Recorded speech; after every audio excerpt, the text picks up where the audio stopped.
You ever have one of those neighbors who just seems like trouble the moment they pull up in their fancy SUV, sunglasses on, engine roaring, and think the world revolves around them? Well, I had one of those, and honestly, it started with a driveway. I've owned this little slice of heaven for over 2 decades, about 20 acres of rolling pastures where my horses roam, a place I've poured sweat and love into.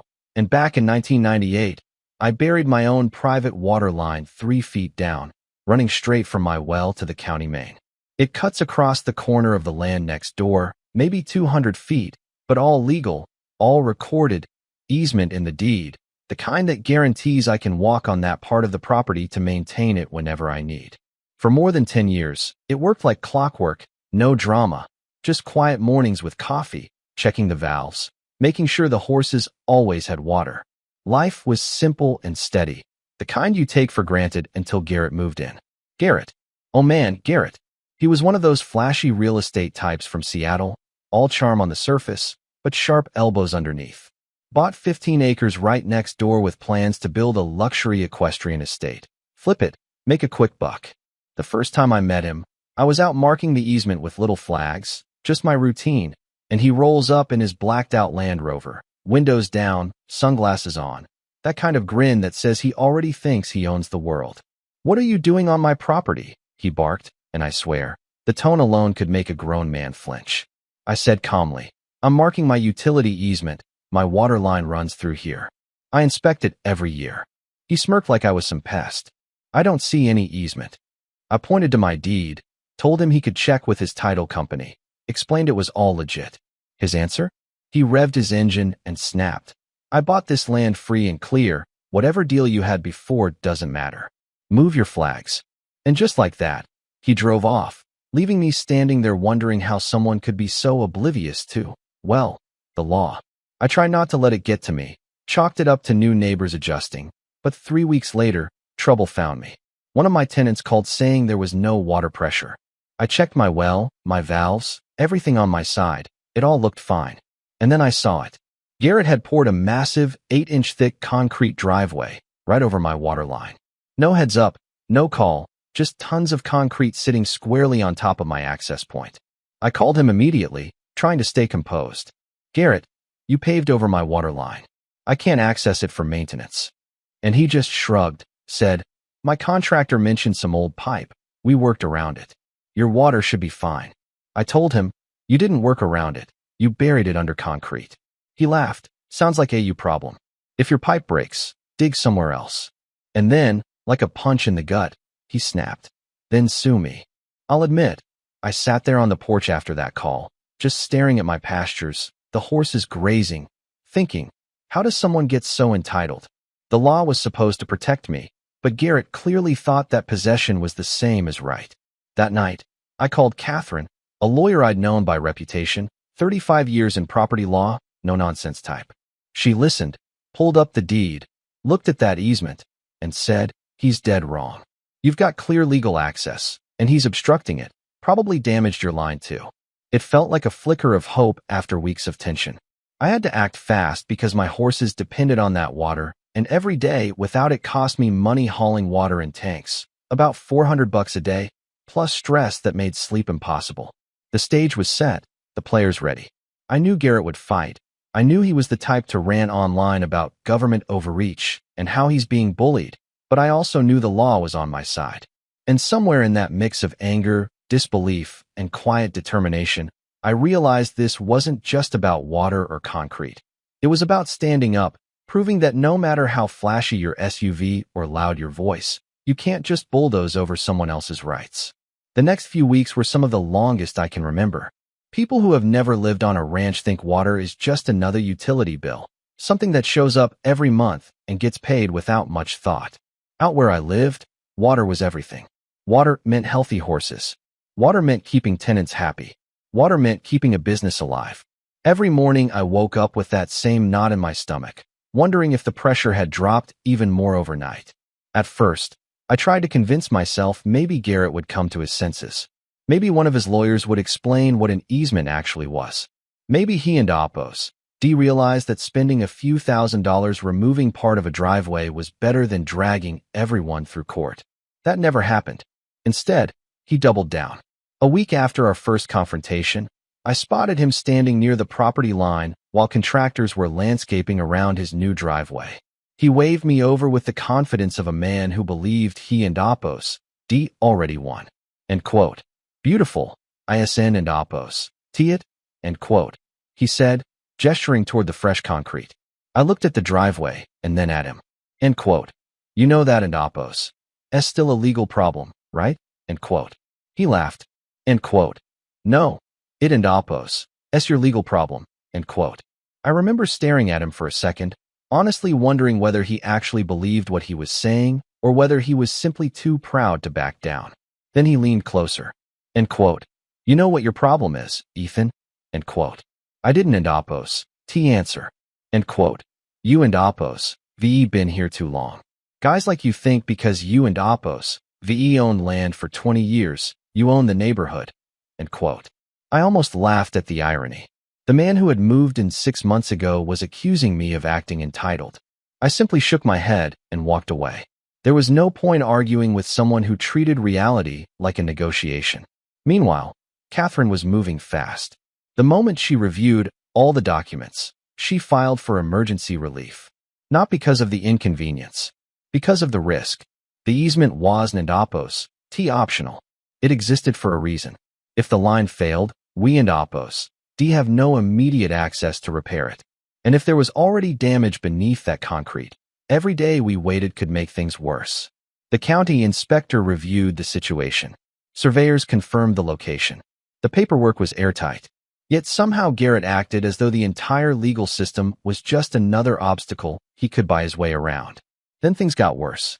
One morning the pressure dropped so low that several water troughs barely filled. I spent hours hauling emergency tanks across the property.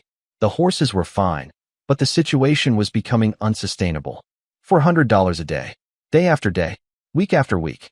The expenses piled up. Then came another punch. 2 boarders decided to move their horses elsewhere. I couldn't and Opos, T blame them. They had animals to care for. They needed reliability. Still, watching those trailers pull away felt like losing part of the ranch itself. That night, I sat on my porch long after sunset. The pasture was quiet. The sky was clear. And I remember feeling something shift inside me. Until then, I and Opos, D mostly been angry. Now I was determined. Because this wasn't Opos, T just a disagreement anymore. Garrett and Opos, S decisions were hurting real people, real animals, real livelihoods. 5 weeks after the driveway was poured, we finally walked into court. The courtroom wasn't Opos, T particularly large. No dramatic television moment. No cheering crowds. Just a judge, 2 attorneys, a stack of documents, and a man who still believed he was the smartest person in the room. Judge Margaret Lawson entered and took her seat. What caught my attention immediately was something Catherine had mentioned beforehand. The judge owned ranch property herself. Not that it guaranteed anything, but she understood exactly why access to water mattered. Garrett seemed completely unaware of that detail. Or maybe he simply didn't and Opos, T care. His attorney opened with a surprisingly weak argument. They claimed the water line was still functioning. They argued that no actual denial of access had occurred. They suggested that if maintenance was needed in the future, alternative solutions could be discussed. I watched the judge and Opos, S expression barely change. Then Catherine stood, and for the next 30 minutes, she dismantled their entire case piece by piece. She presented the recorded easement. She presented surveys. She presented county records. She presented photographs of the driveway directly above the protected access corridor. Most importantly, she demonstrated that an easement is not something that exists only when convenient. It is a legal right, a protected property interest, and Garrett had obstructed it. When the judge finally began asking questions, the tone of the room changed completely.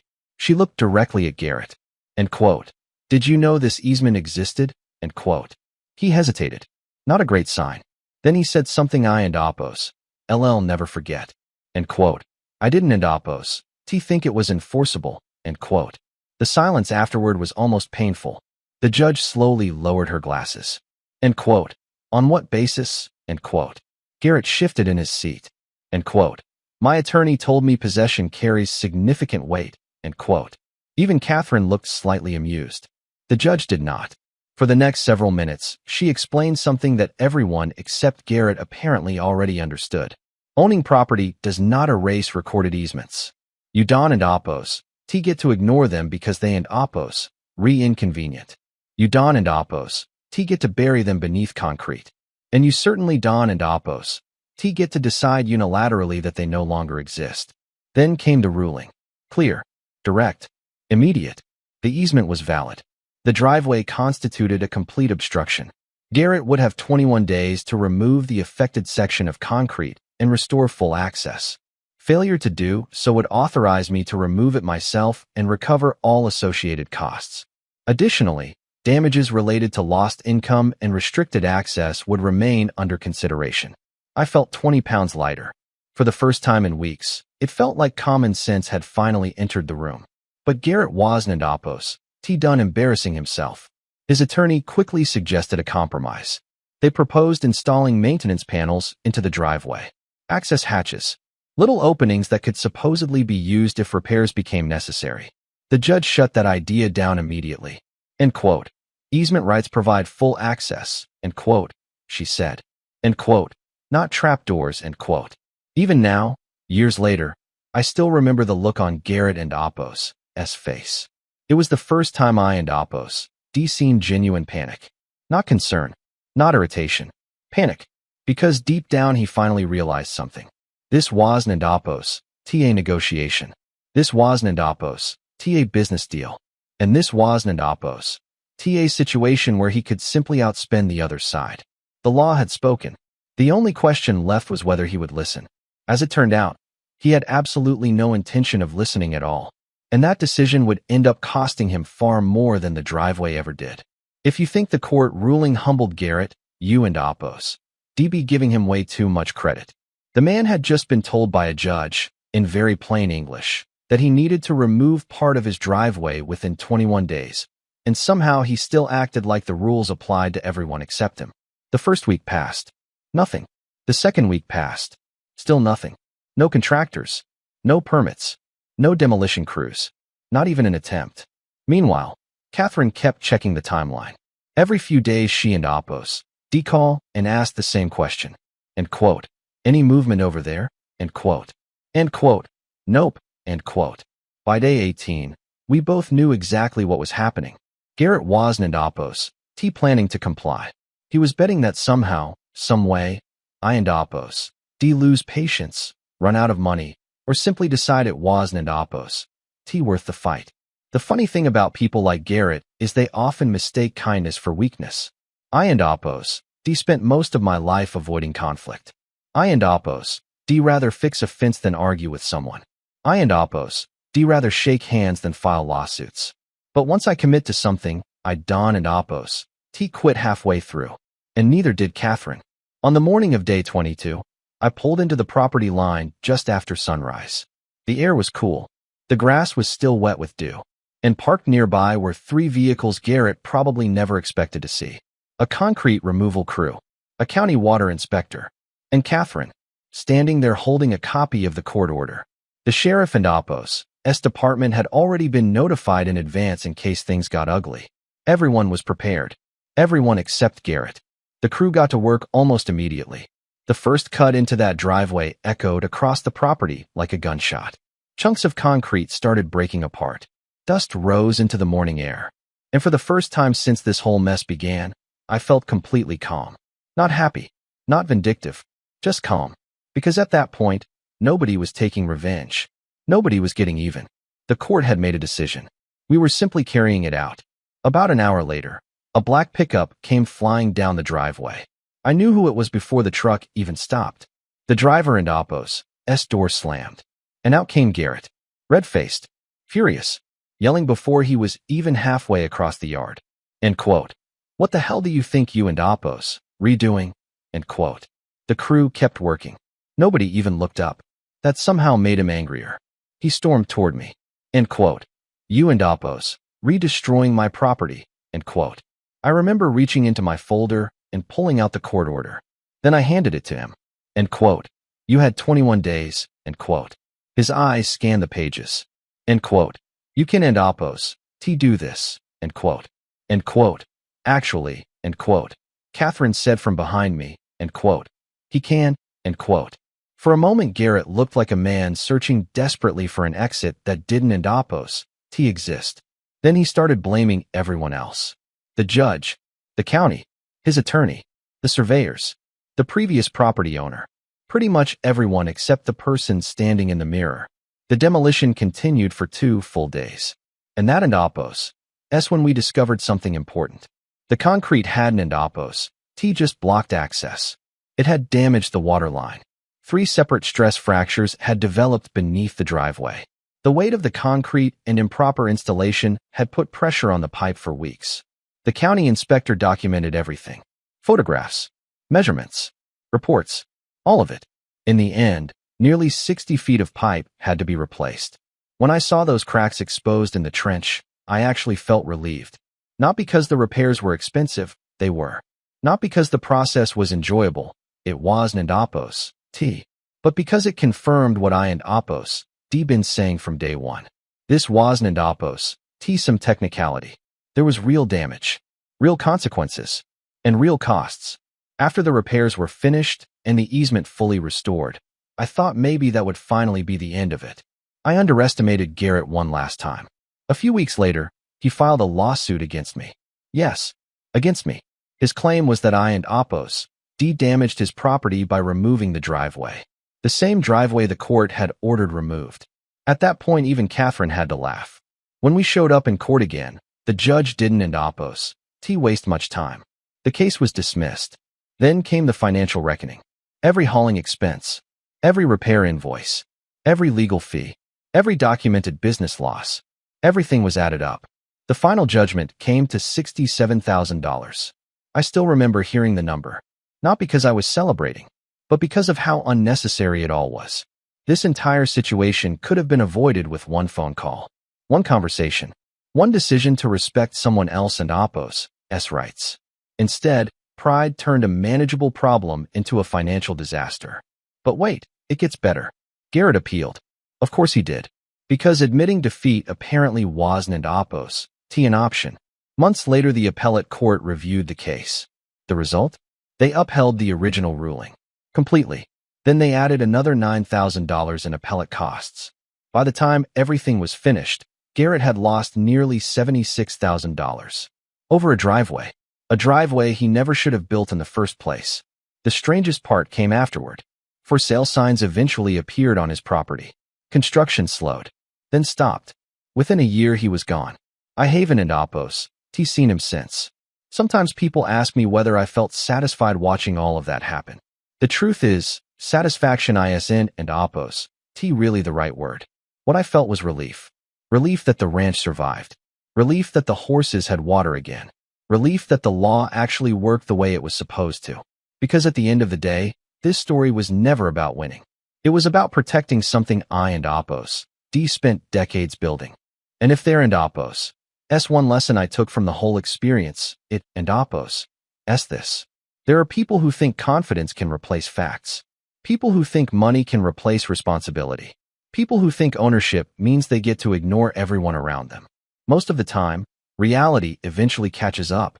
The only question is how expensive that lesson becomes. Now I and am curious what you think. If you were in my position, would you have taken Garrett to court immediately, or would you have tried to work things out longer before filing the lawsuit? And if you were the judge, do you think the financial penalties were fair, or should the consequences have been even harsher? Drop your thoughts in the comments below. I read as many as I can, and these stories always spark some interesting debates. If you enjoyed this one, make sure to like the video, subscribe to the channel, and share it with someone who appreciates a good story about property rights, accountability, and the moment arrogance finally runs headfirst into reality. Until next time, take care.